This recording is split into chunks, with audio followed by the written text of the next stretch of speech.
Assalamualaikum warahmatullahi wabarakatuh. Hai Sobat Ngeteh, ngebahas tentang hukum. Bagaimana kabar kalian? Semoga Sobat Ngeteh ngebahas tentang hukum selalu sehat dan bahagia. Amin. Tetap bersama saya Nova Bagaskoro dan narasumber kita Bapak Joko Sutarto untuk menyajikan problematika hukum yang terjadi di masyarakat. Terima kasih yang sudah komen, share, like, and subscribe. Tren akhir-akhir ini telah menunjukkan adanya fenomena baru, yaitu kekuatan media sosial di bidang penegakan hukum maupun perkara sosial lainnya. Sehingga timbul istilah no viral, no justice. Istilah tersebut menjadi atensi dari Bapak Kapolri. Dan juga kita bisa lihat dari potongan video berikut ini. Ini tentunya adalah fenomena yang harus kemudian kita evaluasi kenapa ini bisa terjadi. Bahkan yang terakhir muncul fenomena tagar viral for justice. Jadi ini kemudian sudah melekat di masyarakat bahwa harus viral. Karena kalau tidak viral maka prosesnya tidak akan berjalan dengan baik. Untuk lebih jelasnya kita ikuti penjelasan dari Bapak Joko Sutarto. Kepada Bapak Joko Sutarto kami persilahkan. Oke Mas Bagas dan tentunya Sobat Ngeteh ngebahas tentang hukum. Alhamdulillah kita bersua lagi untuk bincang-bincang terkait dengan permasalahan hukum yang aktual terjadi di masyarakat. Giat acara ini selalu kami ada giat pendampingan perkara pidana di Polsek Ambarawa dan pulangnya mampir di Kampung Apung Ambarawa juga yang ternyata juga suasananya cukup representatif. Memang perkembangan teknologi terutama di bidang internet dan medsos maupun media cyber telah memudahkan masyarakat mendapatkan informasi termasuk terkait dengan permasalahan hukum dan juga penegakan hukumnya. Tidak ada keadilan jika belum viral. Kalau mau cepat ditangani, viralkan dulu kasusnya di media sosial. Itulah kemudian muncul istilah no viral, no justice.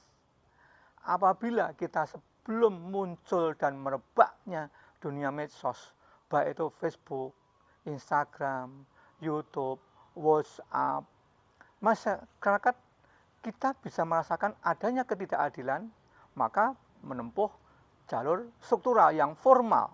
Misalnya saja di kepolisian bisa melapor ke Propam dan atau Kompolnas. Sedang di dunia kejaksaan bisa melapor juga ke Jaksa Agung Muda bidang pengawasan atau juga di Komjak, Komisi Kejaksaan. Sedang di dunia peradilan bisa melapor ke Bawas, Badan Pengawas Mahkamah Agung, atau juga bisa melapor ke Komisi Yudisial. Dan bila perlu mengajukan gugatan ke pengadilan negeri, baik itu gugatan perbuatan hukum ataupun pra peradilan. Namun seiring berkembangnya zaman dan teknologi internet yang telah melesat, muncul kekuatan non-struktural yang mudah, murah, cepat, dan efektif, yaitu dunia medsos, media sosial. Fenomena no viral, no justice telah membuka jalan bagi masyarakat atau khalayak umum untuk turut andil berpartisipasi dalam penegakan hukum dengan cara yang praktis. Bagaimana dengan cara praktis? Cukup pegang gadget HP, bisa dengan duduk, pencet sudah cukup. Kalau begitu, bagaimana pandangan Bapak Joko terkait dengan istilah no viral, no justice? Pada prinsipnya, saya cukup setuju atau sepakat dengan istilah tersebut. Mengapa? Fakta membuktikan sederet perkara penegakan hukum ditindaklanjuti pasca viral di media sosial. Misalnya apa saja? Yang pertama, kasus Nur Hayati. Di kejadian tahun 2022 yang mana Nur Hayati sebelumnya ditetapkan sebagai tersangka setelah melaporkan kasus dugaan korupsi yang dilakukan ex-kepala desa di daerah Cirebon, Jawa Barat. Peristiwa hukum tersebut menjadi atensi setelah viral di berbagai media sosial. Pelapor namun kemudian jadikan tersangka. Akhirnya oleh Kejaksaan Negeri Cirebon selaku penuntut umum dikeluarkan SKP 2, Surat Ketetapan Penghentian Penuntutan. Ada lagi anggota Polsek Pulau Gadung yang tidak serius menerima laporan warga masyarakat, yang mana anggota Polsek Pulau Gadung, Jakarta Timur, yang memarahi laporan seseorang warga yang menjadi korban pencurian, dan untuk itu sang polisi harus menerima konsekuensi atas ulahnya. Ada lagi perkara Ken Admiral, video penganiayaan yang dilakukan oleh Aditya Hasibuan terhadap Ken Admiral pada akhir 2022 di hadapan ayahnya AKBP Hasibuan baru ditangani lebih serius oleh aparat penegak hukum setelah viral juga di media sosial.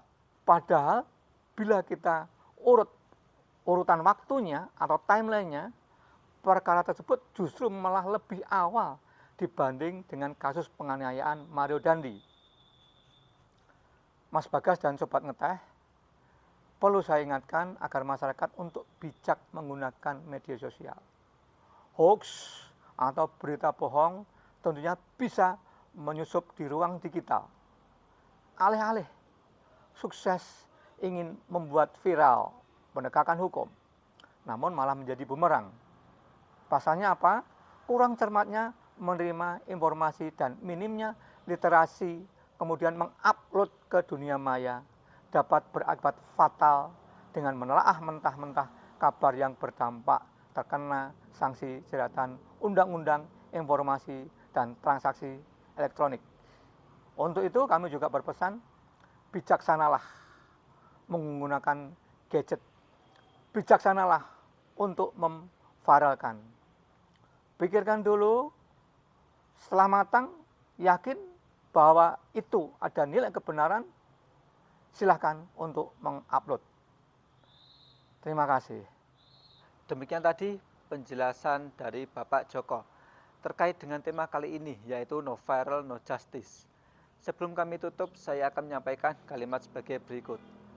Keadilan hanya dapat diraih oleh orang yang profesional dan bermartabat.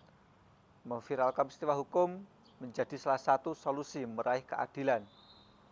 10 Agustus 2023, Nova Bagaskoro. Wassalamualaikum warahmatullahi wabarakatuh.